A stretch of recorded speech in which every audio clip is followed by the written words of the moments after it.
so that is going to lead me to a little slideshow we're going to do right now, talking about, if somebody could hit, those lights work maybe there behind you? No. Okay. Yeah? Yeah, I didn't know if I guess it's okay if the whole room's dark for now, but yeah, so the name of this course, of course, is Understanding Media, and then I added to that why it matters, okay? And by the way, I'm going to say right now that I am not known for doing PowerPoints. That's not my thing.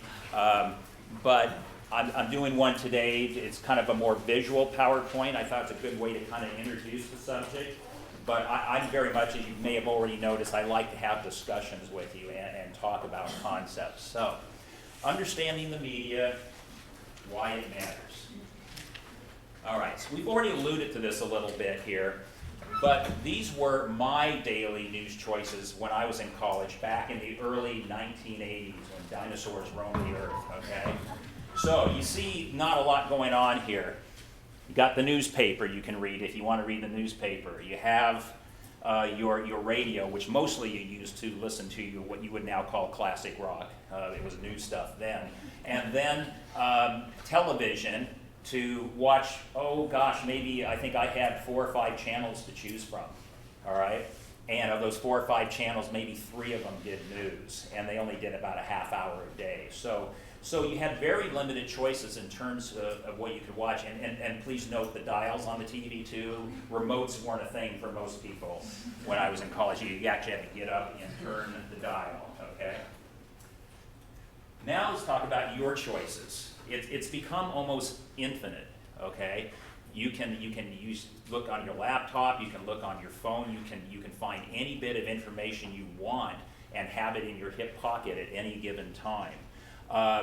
Even within the traditional mediums, like television, think how much the choices have changed. I mentioned having 4 or 5 channels to choose from. If you decide to watch television, how many channels do you typically have? Does anybody even know? Would you say, how many would you guess? Or is it on that die on your cable system? See, I've heard 200, 1,000. You see, it's so many you've never even bothered to count, right? And you can see shows about golf. You can watch a golf channel. I didn't even think that could be a thing when I was younger. You know, the golf channel. Really? You just watch golf all day? Seriously? Okay, you can have your cable news channels where they have news talk all day long, 24 hours a day. You know, all these different alternatives for whatever your interest is. You know, I'm surprised there isn't like the sewing channel. Maybe there is and I just missed it. I don't know, but there's something for everybody. So again, an infinite number of choices for media consumption. But with all these choices, I would argue you have more ability to access media than any generation in history. Think about that. In the entire history of human beings, this generation has more ability to access information than anybody who have come before you. Yet, some argue that as a society, we know less and less about the world around us. How is this possible? How is it possible that we might know less about the world around us if we've got all this information at our fingertips? Well, we'll get back to that question in a minute, but let's start with a global newsmaker quiz. And I'm going to start out easy. What I'm going to do is you're going to see a picture. If you know who that person is, raise your hand high, okay? First one, pretty easy. Recognize this guy? Yeah, we got all hands on that one, okay. Yes, that's our president, Barack Obama. Now, let's see if anybody knows who this guy is. Everybody knows who Donald Trump is, right? Okay. So these are 2 people who are, you know, the president and, of course, the most outrageous candidate in history, possibly, are very big newsmakers. So everybody knows who they are. So now let's go down the list a little bit, see what we find out. Who can tell me who this is? Okay, handful of people. Who is that? Chief Justice Scalia. The former Chief Justice Scalia, who passed away this past year. And why is that important? Why is it important that to know that he passed away? Yeah.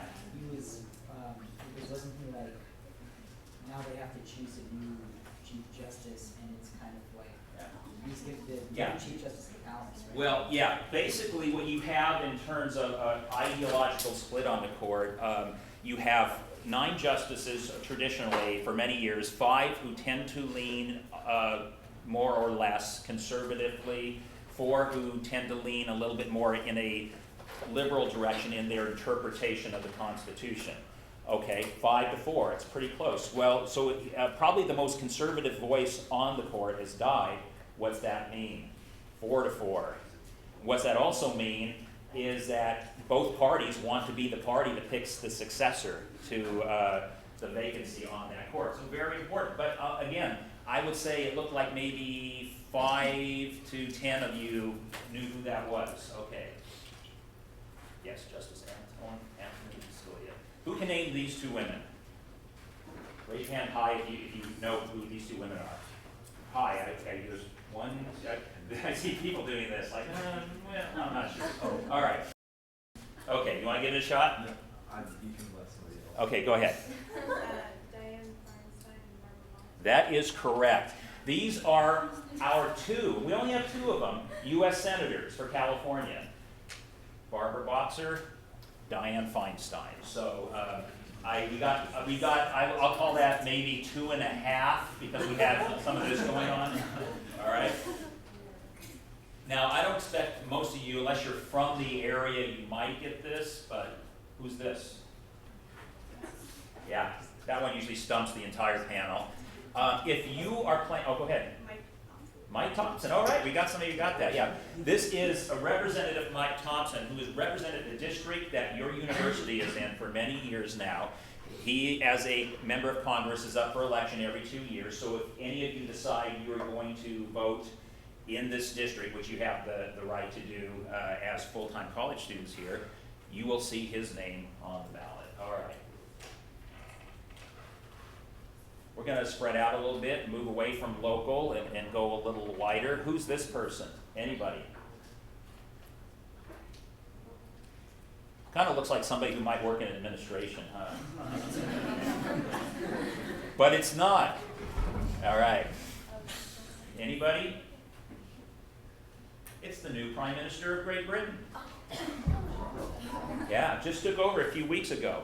I would say that's kind of important, right? Our closest ally in the international community, and only their 2nd female prime minister, and she just took over here this past month as the prime minister of that country. And of course, with Brexit and other issues on the table, her decisions and her approaches to things are going to be very critical for our closest ally. How about this person? Anybody have any idea who that is? Okay, another stumper. All right, well, this is the president of Venezuela. That's important too. Venezuela, not only a big oil producer in the world, but also currently struggling with their economy, and the country is very unstable. Has been very adversarial to the United States, and if the government and that country collapses in any way, shape, or form over the next year, it could have a ripple effect that will certainly have impact here in our country. So again, I would argue it's important. Okay, here's another person who looks like a campus administrator. Who is this? Yeah.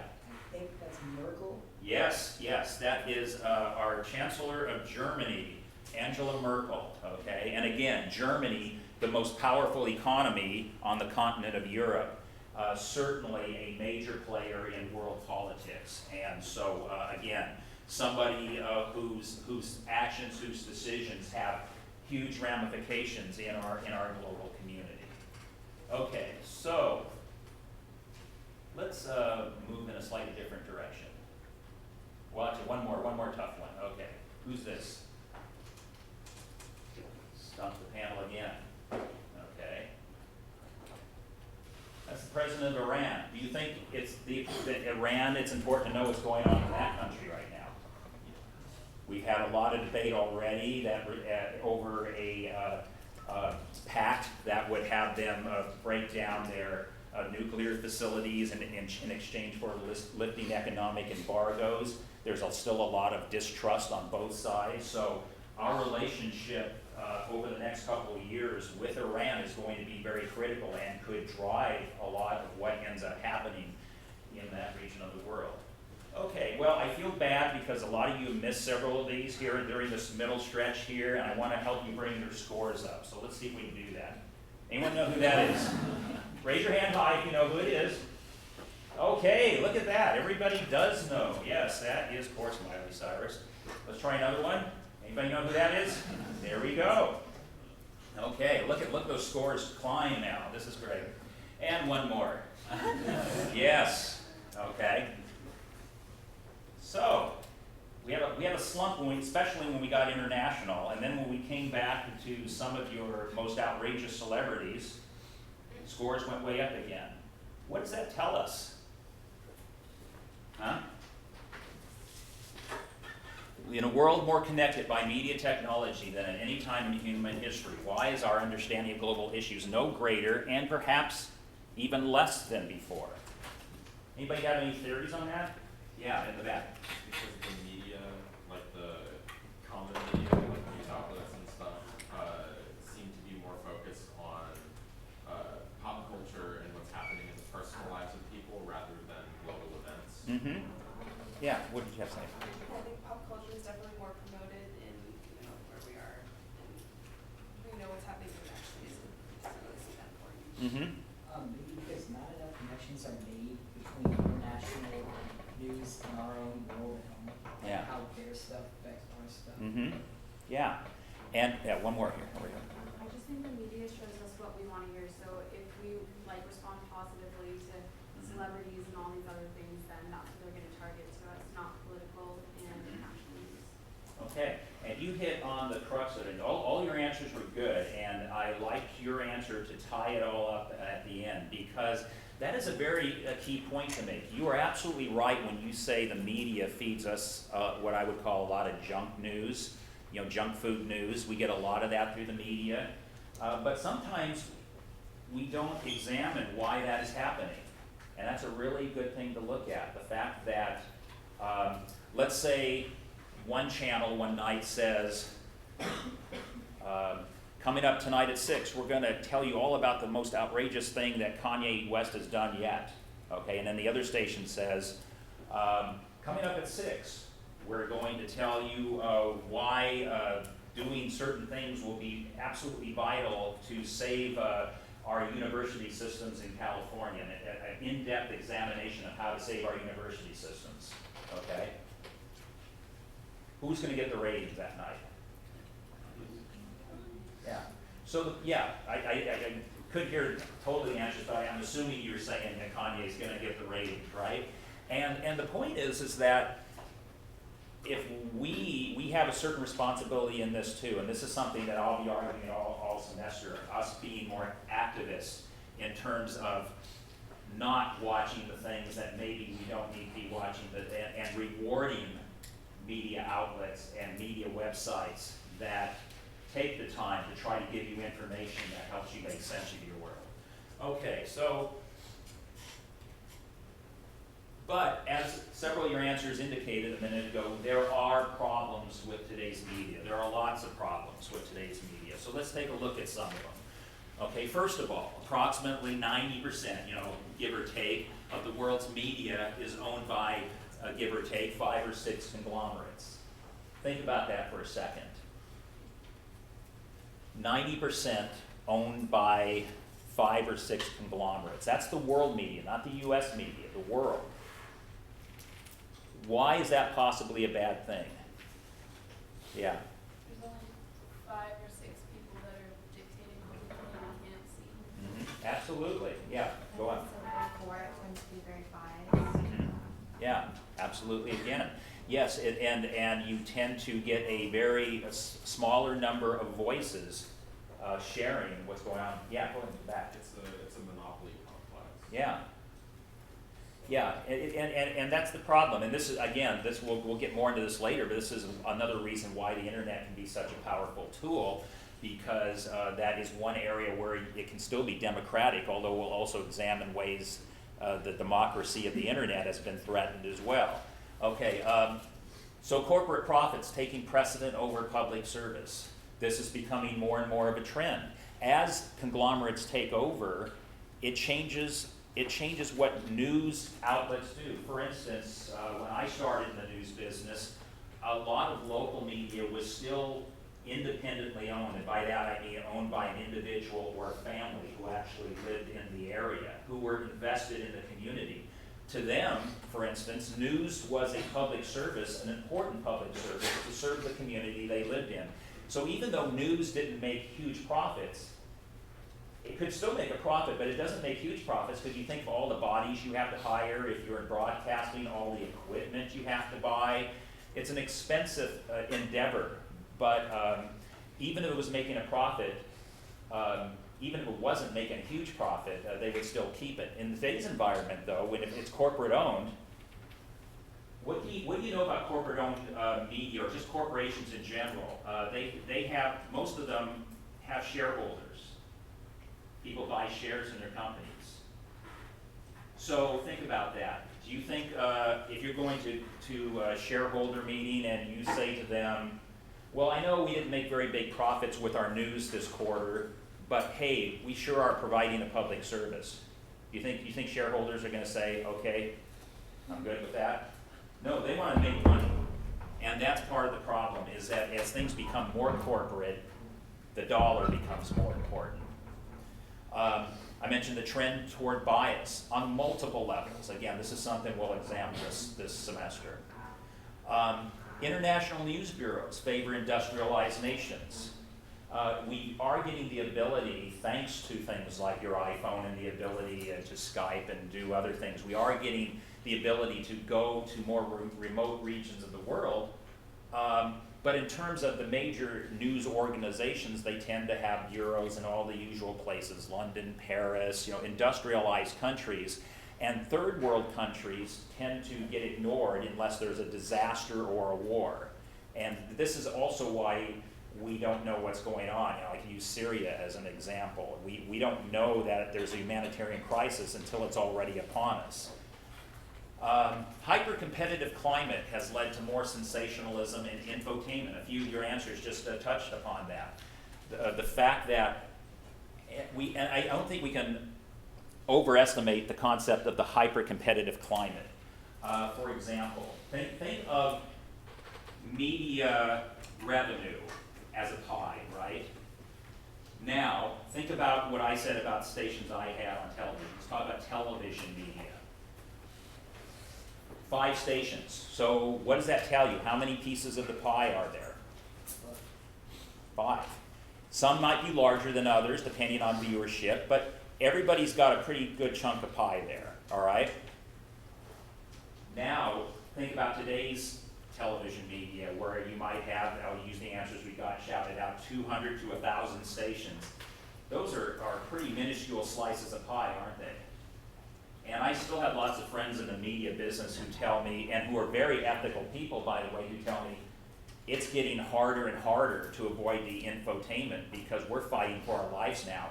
In the old days, we were fighting to see if we could make 1.5 million this year instead of 1.3 million. Now we're just fighting to survive. So the temptation is obviously greater. It also means that staff size at many news media outlets has dramatically shrunk. I'll give it a local example. The Press Democrat, when I moved here, the staff size at the Press Democrat was 2/3 of what it is now. That was 30 years ago. It's shrunk by 2/3 in that amount of time. And it's shrunk its coverage area too. It used to be a North Coast newspaper with bureaus all the way up into Humboldt County. Now it's pretty much just Sonoma County, yeah. I spoke to Joe Fortbach, who does 95.7 The Game Radio, Uh-huh. and he said that for radio stations, for like KNBR, they're like the juggernaut of the West Coast because their signal can reach from, Canada down to Mexico, whereas locally, people like KTVU, they'll try to reach more of a local audience, and that's how they fight to stay alive. Yeah, exactly. Yeah, and they're always coming up with new strategies. They're also having to embrace, of course, online platforms as well so that they can get people to watch any way they can. Yet, as we all know, traditional media outlets have not figured out a way to make online broadcasting profitable for them, or online news reporting. So the result of all this is, the last problem I listed here is that you have situations what I call hit and run reporting. Okay, this happened today, now I'm going to forget about it, move on to the other thing, because I don't have time to really explore this issue in depth. And so you lack depth, you lack context, and therefore, when we talk about understanding the world around us, we, as a population, have a lack of understanding, all right? Now, this is interesting, okay? Fairleigh Dickinson University did a public survey in 2012 on news consumption versus news knowledge. What they did is they put out a bunch of fact-based questions, meaning not what do you think this kind of economy is good or bad, but actual fact. Did this happen or did this not happen? The things that could be proven. Doing that, look what happened, okay? We had, this is consumption versus news knowledge, and the group that did the best was the NPR people, okay? Sunday talk show people did pretty well too. And by Sunday shows, if you've ever watched those, there's shows like Meet the Press, Face the Nation, you know, Chris Wallace has one on Fox where they take in-depth looks at issues, okay? They did pretty well. Look who finished third on actual news knowledge. Daily, oh, these are, I don't think I made it clear. These are people who said this was their most, number one source of news and information. So the people who said, I get most of my news from the Daily Show, did better on the quiz, okay? Look how low MSNBC and Fox are, and in fact, the people who said they don't watch any news did better than the Fox viewers, okay? Now, if we go to the next graph here, that was on domestic questions, by the way. So that was questions, fact-based questions about this country. When they talked about international questions, where we had our quiz on international leaderships, and when they looked at international questions, NPR still in first, Daily Show moved up to second, and now both MSNBC and Fox are behind the group that said they don't watch news. Okay, so what are we saying here? Are we saying if you're a viewer of one of these cable news networks, is your slogan going to be the more you watch, the less you know? Hopefully not, but it does point out some very interesting things. And it also shows, look how the gap widened, by the way, with NPR. It shows that they obviously do a better job at covering international than a lot of the other groups do too. All right. Now, let's talk about changes in our average daily media consumption in terms of how that affects what's going on in the media today, all right? This is from a group called Zenith Optimedia. This group, what they do is they compile data like this for people who want to buy advertising and to want to strategically place their advertising in a way that they'll get the most bang for their buck. So it's in their best interest to get this data right so that their customers know where to send things. Okay, look at this. 2010 versus 2015 changes in average daily media consumption. Look how much the internet has gone up just in the last well, this is as of last year, but in 5 years, look how much it went up. 105%. Outdoor, meaning billboards, though they're still around, that went up 3%. And then look at everybody else in terms of media consumption. Television, down 8. Cinema, down 11. Radio, down 15. Magazines, 23. Newspapers, 31. Do you know why people in the print media are freaking out right now? And as somebody who started off as a print media person before I went into television, I've always had a love of newspapers and the depth that you can get out of them. So it concerns me as a consumer. Am I going to have media choices that I want in the days ahead? Here's another trend that I think most of you will find both interesting and also applicable to your own lives. Social media as a pathway to news. basically what this chart shows from this Pew Research Center survey is how much adults, use certain platforms, and then how much within that platform, how much of their news do they get from that site. So look, for instance, Facebook. 64% of US adults say they use Facebook. 30% say they get news from Facebook. Does anybody see any potential problems with getting your news from Facebook? Yeah. All the news is geared towards your views. Could be, yeah. I mean, it could be skewed in any number of ways, but the fact is are the sources accurate?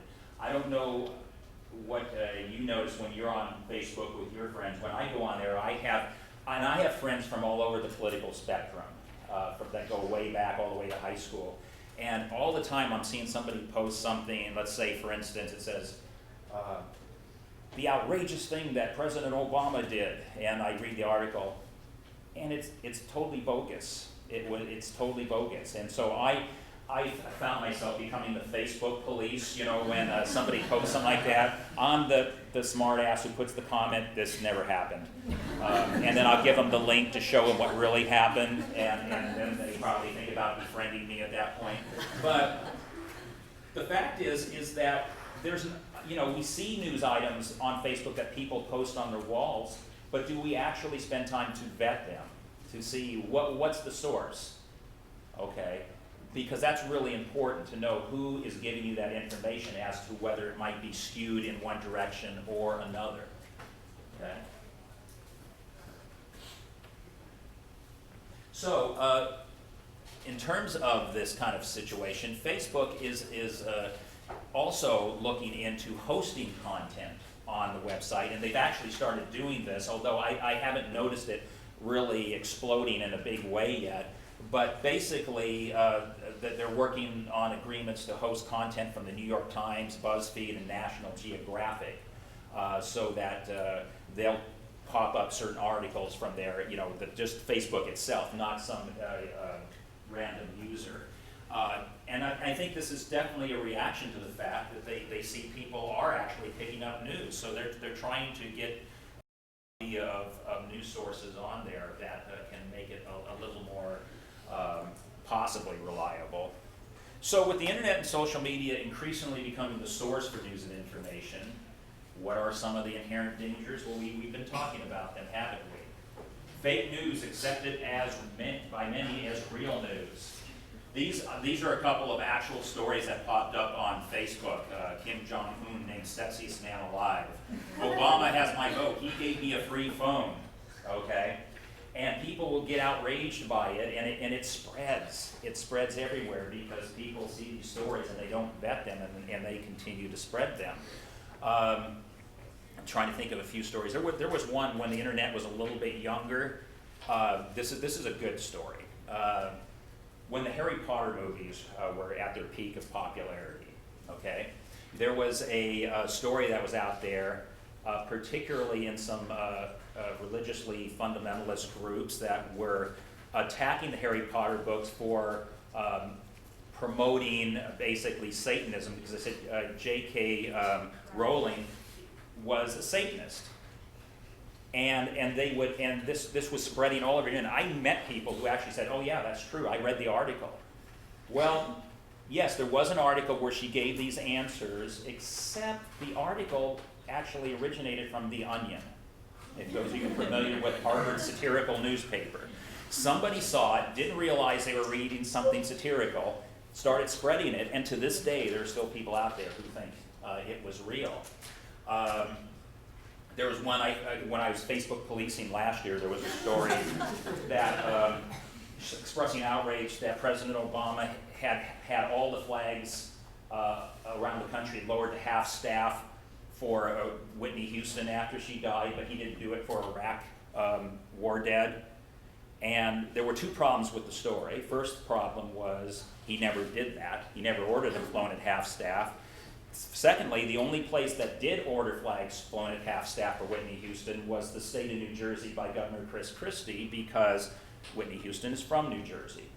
So he was honoring a resident of that state. So, but it morphed into this thing that people would get all angry about. And again, it's all about vetting. So it gets accepted as real news. This is on my door at my office, among many things.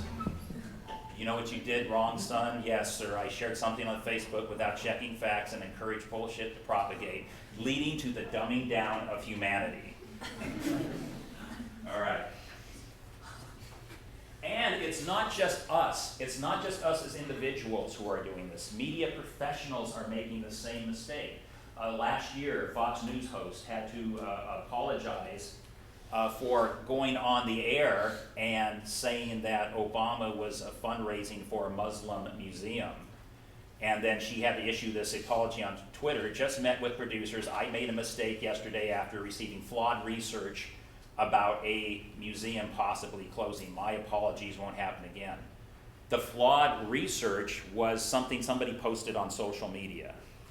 I don't think that's research, okay? I think it was the lack of research that caused the problem, so, but you're seeing that happen more and more, right? That people aren't vetting what they're seeing online. There was and I'll go more on this on another date, but for those of you who are local, even if you're not local, you might remember this KTVU a few years ago when that plane crash landed at SFO from, was it Korea, I think? And they had the pilots' names, and they basically were racist Asian joke names, and they read them like they real. It was like the pilots' names were Holy Fook, Bang Ding Ow, and stuff like that. That's what they were reading as names, and people are going, oh my God, I can't believe this is happening. All the late night comics had a field day with it.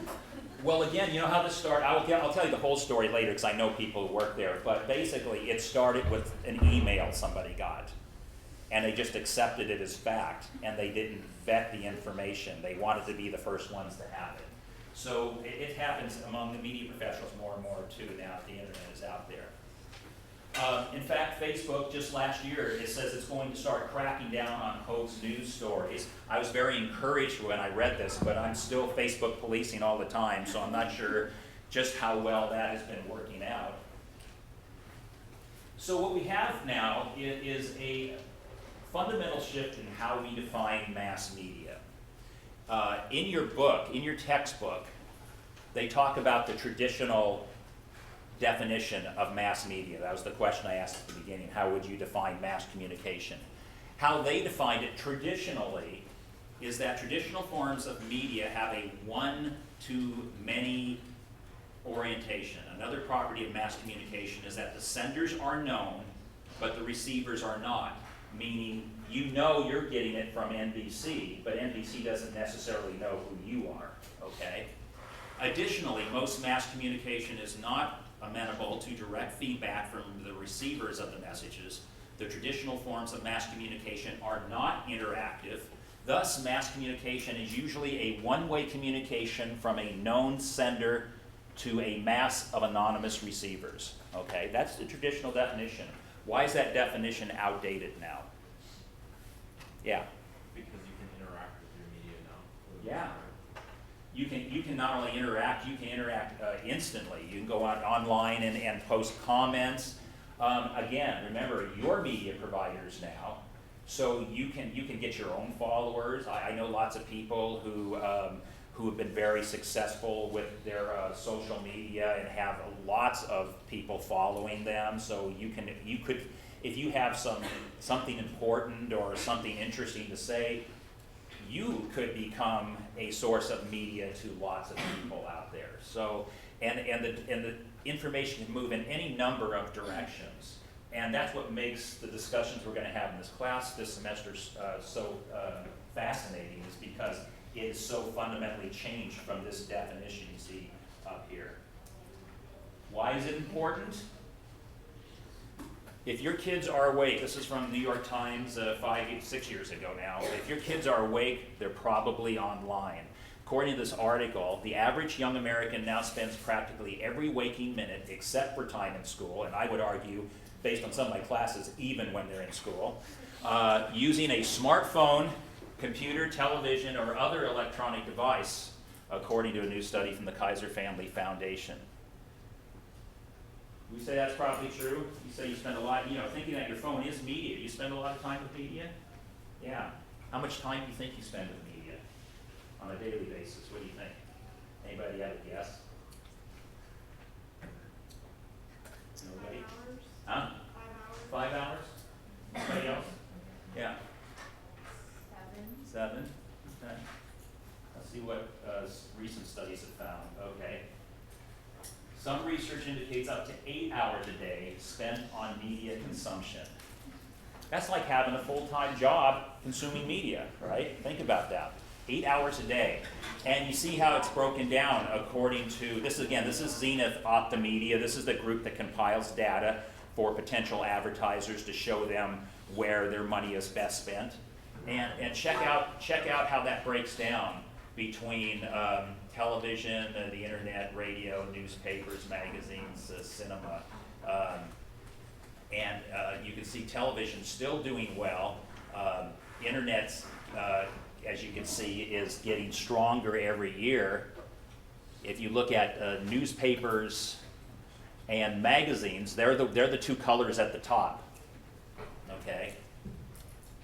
So again, not very optimistic in terms of what's going on with the print media right now, but you can see where the trends seem to be going here. So social media can be used in a number of ways, right? Typically, we use social media for socializing, right? Taking those selfies. Even the President of the United States does selfies, right? Okay, so this is what we use it a lot for. But it's also a very powerful tool, depending on what you want to accomplish. Social media for social change. Who remembers Arab Spring? It's not going very well if you follow the news out of those countries, but people in countries like Egypt literally overthrew a government using devices like their phones and using platforms like Twitter to communicate. The government was shutting down all their traditional forms of communicating with each other. So they got on Twitter, and Twitter played a key role in overthrowing a government in the Middle East.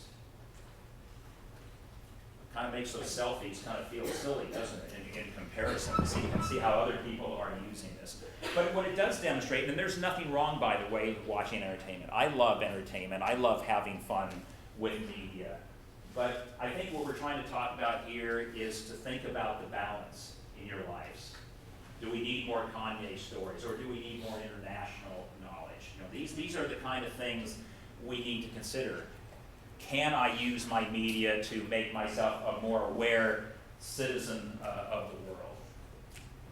So this brings me here, as we wrap this up, to a quote from a very famous broadcaster from the 50s, or actually from the 40s and 50s. He was a radio broadcaster during World War II, and then did a groundbreaking television series throughout the 50s.